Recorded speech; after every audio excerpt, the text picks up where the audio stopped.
Hi, இன்றைக்கி 6 month baby கொடுக்குற இன்னொரு லஞ்ச் ரெசிபி எப்படி செய்கிறதுன்னு பார்க்கலாம். நான் இன்றைக்கி பருப்பு சாதம் தான் குழந்தைக்கு கொடுக்க போகிறேன். என்னோடய பாப்பாவுக்கு அரௌண்ட் 6.5 மந்த் கிட்ட ஆகிடுச்சு. இப்போ தான் ஃபஸ்ட் டைம் நான் பருப்பு சாதம் ட்ரை பண்ண போகிறேன். அந்த பருப்பு சாதம் எப்படி செய்கிறதுன்னு பார்த்துடலாமா? ஒரு ஸ்பூன் ரைஸ் எடுத்துக்கோங்க. நம்ம வீட்டில் சாப்பாடு அரிசி ஒரு ஸ்பூன் எடுத்துகிட்டு அதுக்கு அரை ஸ்பூன் அளவுக்கு பருப்பு எடுத்துக்கலாம். பருப்பு துவரம் பருப்பு, சிறு பருப்புன்னு எந்த பருப்பு வேணால் நம்ம எடுத்துக்கலாம்.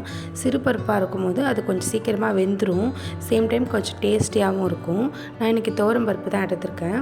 அரிசியும் பருப்பும் ஒரு 1/2 hour கிட்ட நல்லா ஊறட்டும். ஊறினதுக்கப்புறம் அதோடு கூட ஒரு பல் பூண்டு சேர்த்துக்கலாம். கொஞ்சமாக சீரகமும் ஒரு பிஞ்ச் அளவுக்கு மஞ்சள் பொடியும் சேர்த்துக்கலாம். சேர்த்துட்டு இதோடு கூட நான் ஒரே ஒரு மிளகு சேர்த்து கொடுக்குறேன். ஒரு மிளகுமே சேர்த்துட்டு நம்ம ஒரு மிக்ஸ் கொடுத்துட்டு குக்கர் மூடி ஒரு 4-5 விசில் பக்கம் விட்டால் நல்லா குழைய வெந்து வந்துடும்.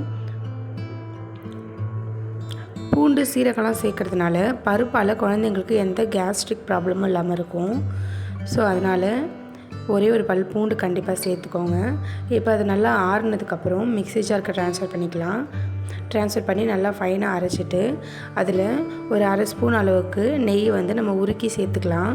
அப்படியே சேர்க்கக்கூடாது, உருக்கிட்டு தான் சேர்க்கணும். சேர்த்துட்டு நல்லா மிக்ஸ் பண்ணி குழந்தைங்களுக்கு ஃபீட் பண்ணிக்கலாம். என்னோடய பாப்பா ஃபஸ்ட் டைம் கொடுக்கும்போது கொஞ்சம் சரியாக சாப்பிடல. செகண்ட் டைம், தேர்ட் டைம் அது நம்ம 2 முறை கண்டினியூவாக கொடுக்கும்போது அவங்க நல்லா சாப்பிட்டாங்க. எந்த ஃபுட்டுமே ஒரு 3 days கொடுங்க. 2-3 days கண்டினியூவாக ஒரே ஃபுட்டை கொடுக்கறதுனால அவங்க ஈஸியாக அடாப்ட் பண்ணி அந்த ஃபுட்டை சாப்பிட ஆரம்பிச்சிடுவாங்க. இந்த ரெசிபி உங்களுக்கு பிடிச்சிருந்துச்சுன்னா, நீங்களும் 6 month பேபி வச்சுருக்கீங்கன்னா கண்டிப்பாக நம்ம சேனலை சப்ஸ்கிரைப் பண்ணிக்கோங்க. நான் போகிற வீடியோஸ் எல்லாமே உங்களுக்கு 100% யூஸ்ஃபுல்லாக இருக்கும்.